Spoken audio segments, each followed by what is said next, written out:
welcome back to the show. This is probably one of my favorite segments of all time today because it is about fall makeup trends. What do you think, Genevieve? It's very exciting. We need this. I need it. I totally need this. And we have a great expert here joining us here today, and that is Lisa Kisber. You are a lifestyle and fashion blogger. I am, absolutely, yeah. I love anything beauty, fashion. I'm all about it. I can tell. You're so well put together. You're beautiful. Thank you. Now you're here to give us some tips, do's and don'ts. Do's and don'ts, some of the trends that are really hot this season. I get to go to a lot of fashion shows. I get to talk to a lot of different brands. And so I have the opportunity to get sort of the inside scoop. And so we're going to share it with everybody here. Okay. Can we start with the eyes? Because I'm looking at your eyes and they're just dazzling. It looks very, I want to say retro a little bit. Yeah, for delicate, sure. but they pop. So how do we get those eyes? So these eyes. I want her eyes, Genevieve. I don't know if that's going to happen. So a huge trend, and actually I'm sort of sporting it today, is cat eyes, which, as you said, is like a retro throwback to the 50s, but it's a bit more exaggerated. We saw this on the runways here in Canada. We saw it all over the world, exaggerated cat eyes. Now, the thing with making a cat eye is you need to use liquid liner, and I know that can be a bit intimidating for some folks. So I guess my recommendation when you're going to do a cat eye is to find a brush that has a bit of a painterly quality. You want something really thick and dark. And honestly, practice. Practice is really how you're going to get that cat eye.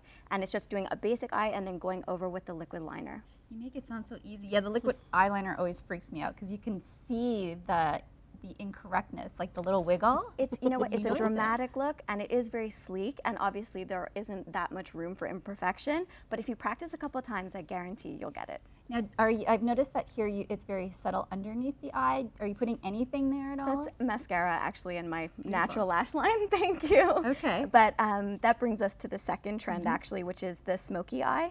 But it's a new take. It's a little fresher. It's the brown smoky eye. So we've all heard of like the charcoal, the dark, the black, but the brown was on all kinds of runways also. It was Martin Lim in Montreal. It was on Blue Marine, Burberry Porcelain. They all sort of use this smoky brown eye. And it's really a great look because you can actually take it from day to night. Oh. So it's the type of thing that you could have sort of a dramatic look, but it's a bit softer, very feminine, and it's the type of thing that you could wear to work and then wear out with your friends. Do you have to touch it up at all when you go? Yeah, I mean, any look. Yes, absolutely. You need to touch up your makeup for sure. Now, what I've noticed, and I don't know if this is a no-no, but I've noticed when women wear dark eyes, some of them wear the dark lips. For me, that's a no-no. I mean, I don't like hard and fast rules. It really depends on the person, and it depends on what you're comfortable with. It also depends on the context, right? Okay. So I would say if you're going to work, maybe don't do an exaggerated cat eye and a red lip. But if you're going to go out and you're going to a party or whatever, go wild. Why not? Okay. Yeah. Do you have any other tips for us? Absolutely. So once we're talking about red lips, everywhere. Red lips everywhere. So dramatic, so sassy, awesome, feminine, and really there's some great tips with red lips. Everyone's always worried when they're applying red lipstick that it's gonna not last, right? You're gonna take a few sips of that drink and it's gonna be gone. So I don't know about you guys, but I was always taught to do like the lip liner and then fill it in with your lipstick. Yes. There's a trick. Oh. Yes. Fill in your entire lip with the lip liner. So you fill the entire lip with the lip liner and then cover it with, you layer on the lipstick. And then you're going to take a few sips. At least you'll still have some pigment. You won't end up with that like ring around the lip. I've had that. There you go. Yeah. It's not a good look. No. And another way is you can basically layer on a bit of pressed powder after you are done applying your first coat of lipstick, and then apply it again over it, and it won't budge. It'll stay. That's a great tip. Yeah, I love for that. sure. And Yeah. what about cheeks?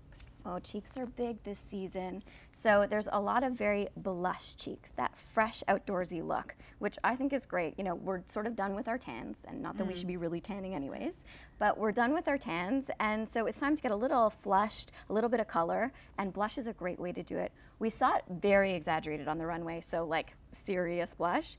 I would say don't go too exaggerated because you don't want to look like a clown. No. But yeah, a little bit of extra blush is going to give you that outdoorsy, fresh look, and it's perfect for fall. How do you, like, when you're applying it, is it just like, some of my makeup artists, whenever I've had them, they make you smile?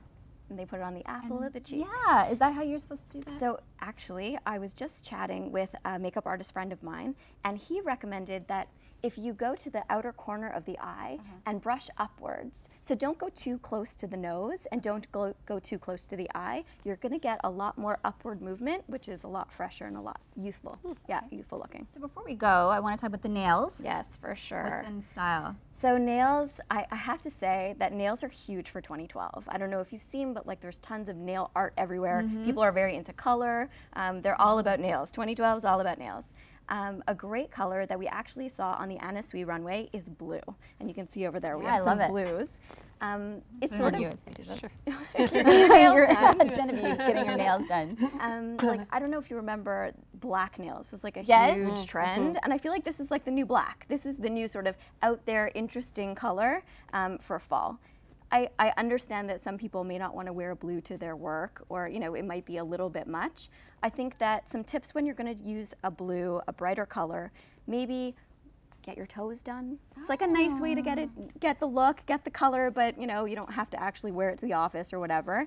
And then the other recommendation is maybe a shorter nail, and also if you don't have a steady hand, go to a manicurist and just get them to do a polish change. That way, imperfections show when you're using a dark pigment. They do. So I would just go get a polish change, and then you're good to go. Now you've also provided some giveaways for our viewers. So tell us about that. So a great way to try trends is to subscribe to a beauty box service like Glossybox, which is what we have here, and that's the giveaway. I love it. This beauty box actually delivers all kinds of beauty products to your door for you to try at home, and you don't have to invest in buying a whole bunch of products. You get to experiment and try these different trends without really, breaking the bank. I love it. Yes. Thank you so much. You need to come back. You're just a well of information. Thank you. And I we would need love that.